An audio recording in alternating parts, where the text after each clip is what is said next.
Good morning guys. तो चलिए start करते हैं आज के यानी कि 18 मार्च के इंपॉर्टेंट करंट अफेयर्स को। देखिए हमारा पहला प्रश्न क्या है कि अभी हाल ही में संयुक्त राष्ट्र ने इस्लामोफोबिया का मुकाबला करने के लिए अंतरराष्ट्रीय दिवस के रूप में किस दिन को घोषित किया? तो आंसर होगा 15 मार्च को। तो अभी संयुक्त राष्ट्र महासभा यूनाइटेड नेशन जनरल असेंबली ने इस्लामोफोबिया का मुकाबला करने के लिए 15 मार्च को अंतरराष्ट्रीय दिवस के रूप में स्थापित करने के प्रस्ताव को मंजूरी दे दी है। और ये प्रस्ताव लेकर के कौन आया था? पाकिस्तान। तो अब याद रखना है, हर साल 15 मार्च को इस्लामोफोबिया का मुकाबला करने के लिए अंतरराष्ट्रीय दिवस मनाया जाएगा। अच्छा चलिए देखते हैं मार्च में कौन कौन से डे मनाए अभी तक हमने। 1 मार्च को विश्व नागरिक सुरक्षा दिवस मनाया। 1 मार्च को ही जीरो डिस्क्रिमिनेशन डे, शून्य भेदभाव दिवस मनाया।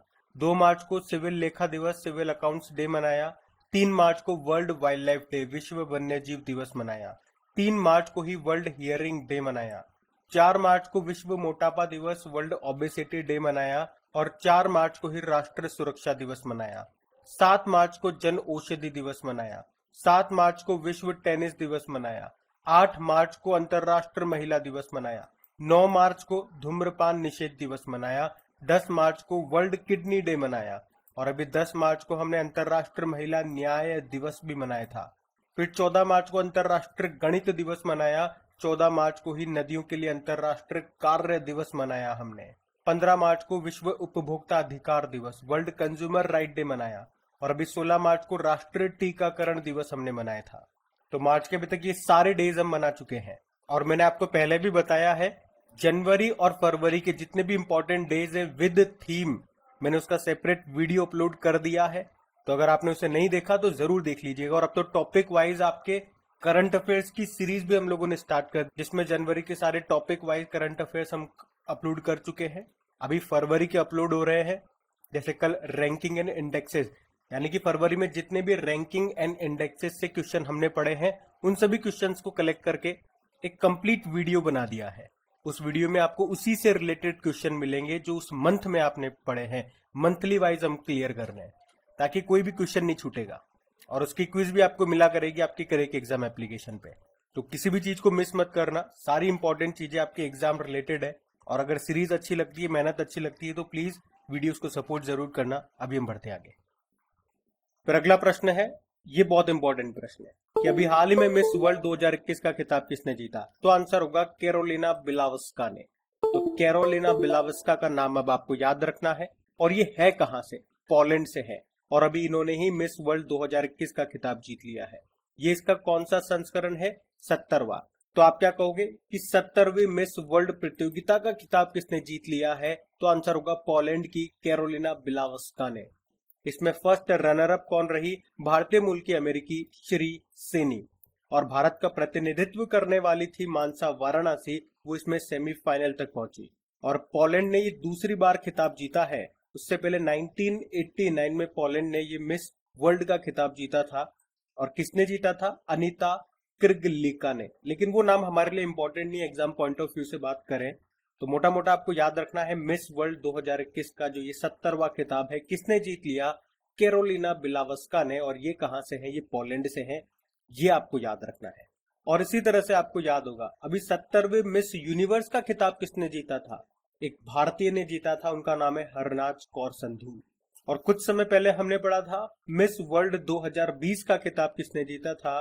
तो शाइलिन फोर्ड ने जीता था, वो यूएसए की है। और उसी मिस वर्ल्ड 2020 में ही नवदीप कौर का नाम भी हम लोगों ने पढ़ा था, क्योंकि मिस वर्ल्ड 2020 में बेस्ट नेशनल कॉस्ट्यूम का अवार्ड जीता था नवदीप कौर ने। अच्छा मुझे बताओ, मिस ट्रांस ग्लोबल यूनिवर्स 2021 का खिताब जीतने वाली पहली भारतीय कौन बनी थी? तो आंसर होगा श्रुति सितारा। अभी फर्स्ट मिस इंडिया 2021 का खिताब जीता था पर्ल अग्रवाल ने। अगर आपसे पूछे मिस अर्थ इंडिया 2021 का खिताब किसने जीता? रश्मि माधुरी ने। अगर आपसे पूछे मिस वर्ल्ड वाइड क्वीन का खिताब किसने जीता? पूजा बदलानी ने। अगर आपसे पूछे मिस इंडिया यूएसए 2021 का खिताब किसने जीता? तो आंसर होगा वैदेही डोंगरे ने। और अगर आपसे पूछे, और क्या पूछेगा, सारे इंपॉर्टेंट क्वेश्चन तो हमने पूछ लिए। चलो एक प्रश्न मैं आपसे पूछ लेता हूं। आप बताओ Indian film personality of the year ये किसे चुना गया? 2 जने हैं, दोनों के नाम आपको बताने। हम बढ़ते हैं आगे। अच्छा फिर बताइए, अभी हाल ही में किसे 31वें जीडी बिरला पुरस्कार के लिए चुना गया? तो आंसर होगा नारायण प्रधान को। अच्छा हम आगे बढ़े उससे पहले एक प्रश्न मैं आपसे पूछना चाहूंगा। आप बताइए हमारे एमएसएमई मंत्री कौन है, micro small medium enterprises minister कौन है? तो बाकी इस प्रश्न में हम बात करेंगे। तो ये है प्रोफेसर नारायण प्रधान। अभी इनको भौतिक विज्ञान फिजिक्स के क्षेत्र में उनके उत्कृष्ट योगदान के लिए वैज्ञानिक अनुसंधान के लिए 31वें जीडी बिरला पुरस्कार के लिए चुना गया है। और आपको बता दूं ये जो पुरस्कार है ये 50 साल से कम आयु के प्रख्यात भारतीय वैज्ञानिकों को विज्ञान की किसी भी शाखा में उनके मूल और उत्कृष्ट योगदान के लिए दिया जाने वाला ये सम्मान है। इसमें पुरस्कार राशि होती है 5 लाख रुपए की। अच्छा शरण कुमार लिम्बाले का नाम आपने पढ़ा होगा। 30वां सरस्वती सम्मान 2021 जीता था उन्होंने उनके मराठी उपन्यास सनातन के लिए। उसी तरह से शरद पगारे से याद आया होगा, 30वां व्यास सम्मान जीता था पाटलिपुत्र की सम्राज्ञी के लिए। और 30वां बिहारी पुरस्कार किसने जीता था? मोहन कृष्ण बोहरा ने तस्लीमा संघर्ष और साहित्य के लिए। अब दो प्रश्न मैं आपसे पूछूंगा। अभी 56वां और 57वां यानी कि 56 और 57 ज्ञानपीठ पुरस्कार किसने जीता? ये आपको कमेंट बॉक्स में टाइप करके बताना है। चलो एक मैं बता देता हूं, दूसरा आप बताना। 56वां ज्ञानपीठ पुरस्कार जीता था नीलमणि फूकन ने, जो एक असमिया कवि है। अब 57वां वाले का आंसर आप कर दो, हम बढ़ लेते हैं आगे। अब आपको बताना है मई 2022 में युविका 2022 का आयोजन कौन करेगा? तो आंसर होगा इसरो। तो युविका का मतलब होता है युवा वैज्ञानिक कार्यक्रम, यंग साइंटिस्ट प्रोग्राम। वैसे ये जो कार्यक्रम है ये 2019 में शुरू हुआ था, जिसका उद्देश्य क्या है? युवाओं को अंतरिक्ष के क्षेत्र में प्रशिक्षण देना, ट्रेनिंग देना। और इस कार्यक्रम में हर राज्य से 3 स्टूडेंट्स को सेलेक्ट किए जाते हैं जो कि 9वीं क्लास के छात्र होते हैं। तो यही पूछ रहा है प्रश्न में कि युविका का आयोजन कौन करता है? इसरो करता है। अच्छा अभी हम लोगों ने पढ़ा भी था, चलो आप बताओ उत्तर भारत का पहला अंतरिक्ष केंद्र किस विश्वविद्यालय में शुरू किया गया? तो आंसर होगा जम्मू यूनिवर्सिटी में। और अगर आपसे पूछे कि Vikram Sarabhai children innovation centre ये कहां पे स्थापित किया गया? तो आंसर होगा गुजरात में। वैसे भी विक्रम साराभाई स्पेस सेंटर के नए डायरेक्टर बन गए कौन? डॉक्टर उन्नी कृष्णन। उन्होंने स्थान लिया एस सोमनाथ का, जो कि अब क्या बन चुके हैं? इसरो के 10वें प्रमुख बन चुके हैं। देखो इसरो मतलब क्या होता है? इंडियन स्पेस रिसर्च ऑर्गेनाइजेशन, जिसकी स्थापना होती है 1969 में। आपने कहा चेयरमैन कौन बन गए हैं? एस सोमनाथ बन गए हैं। इन्होंने किनका स्थान लिया था? के सिवन का, जिनको रॉकेट मैन ऑफ इंडिया के नाम से भी जाना जाता है। मोटो क्या है इसरो का? Space technology is in service of human kind. और अभी 2022 का इसरो ने अपना पहला सैटेलाइट लॉन्च किया था EOS-04 यानी कि अर्थ ऑब्जर्वेटरी सैटेलाइट 04 नाम से। किस रॉकेट से भेजा था? PSLV C-52। अच्छा आप मुझे बताओ भारत से ब्रह्मोस सुपरसोनिक क्रूज मिसाइल खरीदने वाला पहला देश कौन सा बन गया? तो आंसर होगा फिलीपींस। और ब्रह्मोस एरोस्पेस के MD CEO कौन बने थे? अतुल दिनकर राणे। अच्छा भारत और जापान का एक चंद्र मिशन है, उसका नाम क्या है? ल्यूपेक्स। ल्यूपेक्स मतलब लूनार पोलर एक्सप्लोरेशन मिशन। तो याद रखना ये। बढ़ते आगे। बताइए हाल ही में 2050 तक शुद्ध शून्य कार्बन उत्सर्जन का लक्ष्य निर्धारित करने वाला पहला दक्षिण एशियाई शहर कौन सा बन गया है? तो आंसर होगा मुंबई। तो मुंबई ने 2050 तक शुद्ध शून्य कार्बन उत्सर्जन का लक्ष्य रखा है और इसी के साथ ऐसा लक्ष्य निर्धारित करने वाला ये दक्षिण एशिया का पहला शहर बन गया है। और आपको बता दूं जापान ने भी, हमने पढ़ा था, शून्य कार्बन उत्सर्जन का लक्ष्य कितना रखा था? 2050 ही रखा था। अच्छा वैसे भारत का शुद्ध शून्य कार्बन उत्सर्जन का लक्ष्य कब का है? 2070 का है। और भारत का ऊर्जा स्वतंत्र बनने का, एनर्जी इंडिपेंडेंट का लक्ष्य कितना है? 2047 का। चलो एक प्रश्न का उत्तर आप दे दो। अभी पहली भारतीय प्लास्टिक वेस्ट न्यूट्रल यानी कि पहली प्लास्टिक कचरा तटस्थ FMCG कंपनी कौन सी बन गई थी? तो आंसर होगा डाबर। अच्छा मुंबई की बात कर ले तो मुंबई ये महाराष्ट्र की कैपिटल है और महाराष्ट्र को तो कल परसों ही हम लोगों ने डिस्कस किया डिटेल में। आज कुछ बेसिक प्रश्न मैं आपसे पूछता हूँ, करंट अफेयर्स के सारे प्रश्न हैं, उत्तर देते जाना। पहले तो आप ये बताओ सिंपल सा प्रश्न कि किसानों की आय को दोगुना करने का लक्ष्य हमारी सरकार ने कब का रखा था? तो आंसर होगा 2022 का। और 5 ट्रिलियन इकोनॉमी बनने का लक्ष्य कब का रखा था? 2024-25 का। अच्छा, मलेरिया को खत्म करने का हमारा लक्ष्य कब का है? 2030 का है। वैसे मलेरिया डे हम 25 अप्रैल को मनाते हैं, और 25 से याद आएगा 2025, जो कि लक्ष्य है टीबी को खत्म करने का। और वैसे टीबी डे कब मनाते हैं? 24 मार्च को। और 24 से याद आएगा 2024, ये हर घर जल का लक्ष्य है। अच्छा, 2024 से ही आपको याद आएगा अभी केंद्र सरकार ने कृषि क्षेत्र में डीजल को अक्षय ऊर्जा यानी कि ग्रीन एनर्जी से बदलने का लक्ष्य भी रखा था 2024। और आपको याद होगा प्रधानमंत्री आवास योजना ग्रामीण को भी मार्च 2024 तक बढ़ा दिया गया है। पहले इसका लक्ष्य कब का था? 2022 तक का था। सभी के लिए आवास इसका लक्ष्य है। और वैसे ये प्रधानमंत्री आवास योजना ग्रामीण कब शुरू हुई थी? 2016 में। तो ये सारे पॉइंट आप ध्यान रखना। बढ़ते आगे। फिर आपको बताना है अभी हाल ही में हुरुन ग्लोबल रिच लिस्ट 2022 के अनुसार सेल्फ मेड अरबपतियों के मामले में दुनिया में भारत कौन से स्थान पर है? तो आंसर होगा तीसरे स्थान पे। तो अभी हाल ही में जारी हुरुन ग्लोबल रिच लिस्ट 2022 में टॉप 10 में एकमात्र भारतीय कौन है? पहले तो ये याद रखो, मुकेश अंबानी है 9th नंबर पे। उसके बाद गौतम अडानी आते हैं, लेकिन वो 12वें नंबर पर है। टॉप 10 में तो एक ही भारतीय है। और टॉप में सबसे अमीर आप जानते ही कौन होंगे? स्पेस एक्स और टेस्ला के संस्थापक फाउंडर एलन मस्क। सेकंड पे अमेजन के संस्थापक जेफ बेजोस, और तीसरे पे आते हैं बर्नार्ड अर्नोल्ड। लेकिन प्रश्न हमसे क्या पूछ रहा है? सेल्फ मेड अरबपतियों के मामले में भारत कौन से स्थान पर है? तीसरे स्थान पर है।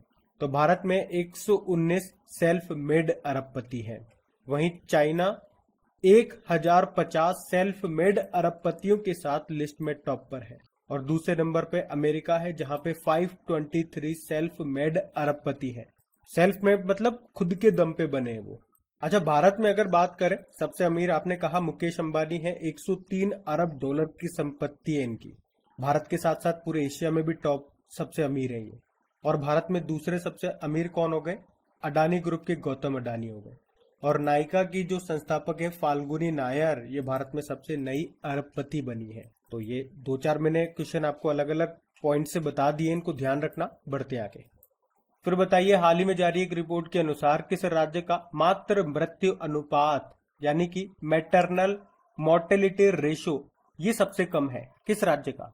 केरल का। तो मातृ मृत्यु दर इंग्लिश में कहेंगे तो मैटरनल मोर्टेलिटी रेशो। अच्छा, पहले तो ये क्लियर कर लो कि इसका मतलब क्या होता है। 1 लाख जीवित बच्चों के जन्म पर होने वाली माताओं की मृत्यु को MMR मैटरनल मोर्टेलिटी रेशो कहा जाता है। और भारत में बात करें तो मातृ मृत्यु दर में 10 अंकों की गिरावट आई है। मतलब 2016-18 में ये पहले कितनी थी? भारत में 113 थी। फिर 2017 से लेके 19 में ये कितनी हो गई? 103 हो गई, यानी कि 10 अंकों की गिरावट हुई, जो कि अच्छी बात है। और वहीं अगर भारत के अंदर बात करेंगे तो केरल मातृ मृत्यु दर के मामले में टॉप पे रहा है, जहां पे ये कितनी है? 30 है। मतलब 1 लाख जीवित बच्चों के जन्म पर जो माताओं की मृत्यु होती है वो यहाँ पे कितनी है? 30 है। और अगर टॉप 3 स्टेट्स की बात करोगे तो केरल हो गया, तेलंगाना हो गया और महाराष्ट्र हो गया, ये 3 आते हैं। और दुनिया में अगर बात करोगे जहाँ पे सबसे कम मातृ मृत्यु दर है, तो उनमें कौन कौन से देश आते हैं? इटली हो गया, नॉर्वे हो गया, पोलैंड हो गया और बेलारूस हो गया। अब एक प्रश्न मैं आपसे पूछूंगा, इंटरनेशनल मदर लैंग्वेज डे, अंतरराष्ट्रीय मातृभाषा दिवस, ये हम कब मनाते हैं? इसका उत्तर आप दो। बाकी यहाँ पे बात केरल की है, तो ये रहा मैप में केरल।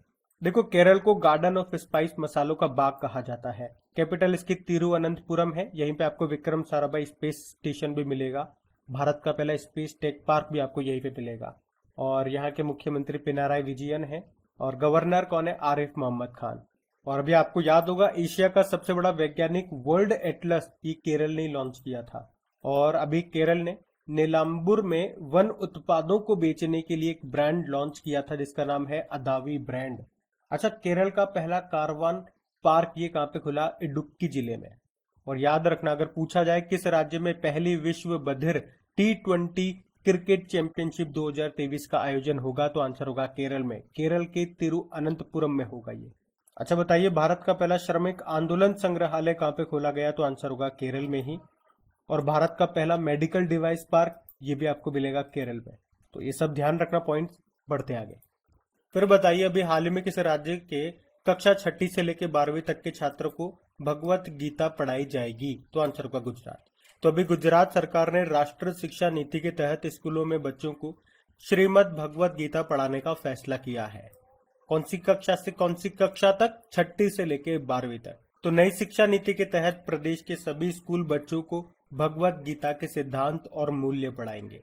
अच्छा, अगर आपसे पूछा जाए नई शिक्षा नीति लागू करने वाला पहला राज्य कौन सा है, तो आंसर होगा कर्नाटक और दूसरा मध्य प्रदेश है। वैसे नई राष्ट्रीय शिक्षा नीति 2020 ये किस समिति की सिफारिश पे लाई गई, तो आंसर होगा के कस्तूरी रंगन समिति। अच्छा, आप मुझे बताओ ये जो नई राष्ट्रीय शिक्षा नीति है इसके अंदर शिक्षा पर जीडीपी का कितना प्रतिशत खर्च करने की बात कही गई है, तो आंसर होगा 6%। और अगर आपसे पूछा जाए समग्र शिक्षा योजना ये किस वर्ष से किस वर्ष तक कवर करती है, तो प्री स्कूल से 12वीं तक, और अभी इसे 5 साल के लिए और बढ़ा दिया गया है। इसे 3 योजनाओं को मिलाकर के तैयार किया गया था, राष्ट्रीय माध्यमिक शिक्षा अभियान, सर्व शिक्षा अभियान और टीचर एजुकेशन। और शिक्षा का अधिकार ये किस वर्ष से संबंधित है, 2009 का अधिनियम जो कि लागू हुआ था 2010 में। और किस मंत्रालय का नाम शिक्षा मंत्रालय कर दिया गया था, मानव संसाधन विकास मंत्रालय। अच्छा, शिक्षा किस सूची का विषय है, समवर्ती सूची का। वैसे मूल संविधान में ये राज्य सूची का विषय था। अब यहां से भी प्रश्न बन जाएगा कि किस संविधान संशोधन के द्वारा समवर्ती सूची का इसे विषय बनाया गया, 42वां संविधान संशोधन 1976 के द्वारा। और अभी आपको याद होगा केंद्र सरकार ने अभी 1 अप्रैल 2022 से 31 मार्च 2027 तक 100% साक्षरता हासिल करने के लिए नव भारत साक्षरता अभियान शुरू करने की घोषणा की थी। और शिक्षा की बात है तो 2 अपॉइंटमेंट याद रखना, एक तो सीबीएसई के अभी नए अध्यक्ष बन गए हैं विनीत जोशी, और एनसीईआरटी के नए डायरेक्टर बन गए हैं दिनेश प्रसाद सकलानी। आपके शिक्षा मंत्री तो धर्मेंद्र प्रधान है। ध्यान रखना ये सब पढ़ते आगे। चलिए बताइए, अभी हाल ही में किस देश में महात्मा गांधी ग्रीन ट्रायंगल का उद्घाटन किया गया है, तो आंसर होगा मेडागास्कर।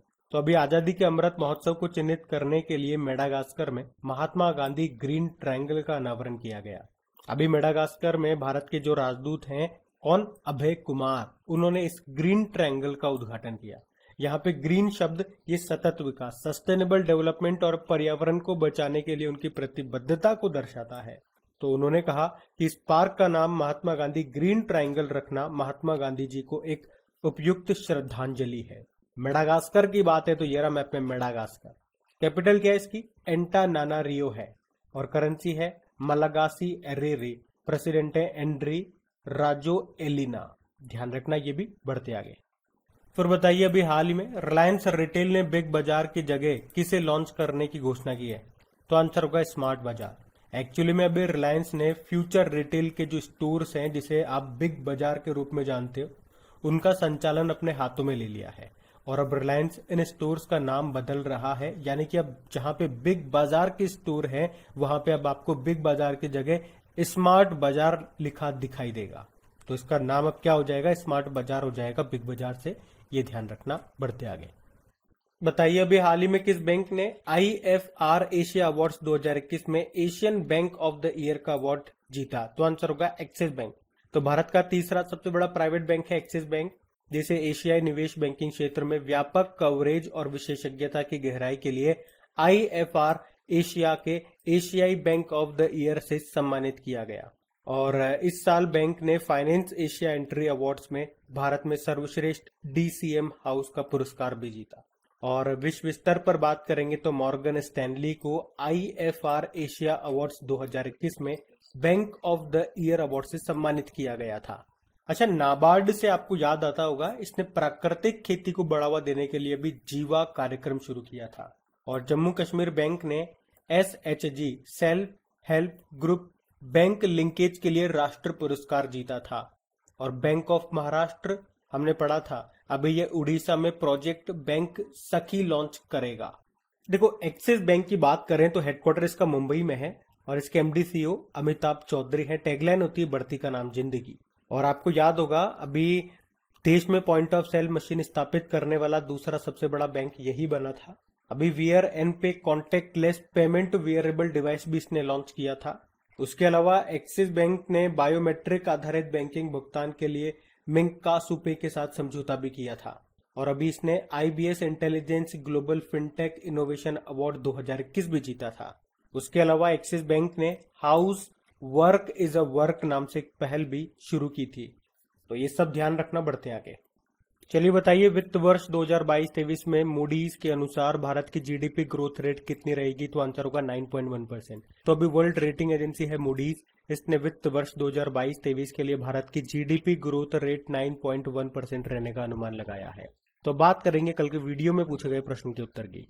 तो कल आपसे पूछा था कि देश में पहला चाइल्ड बजट पेश करने वाला पहला राज्य कौन सा बन गया? तो आंसर होगा मध्य प्रदेश। आप सभी ने प्रश्न का बिल्कुल सही उत्तर दिया है।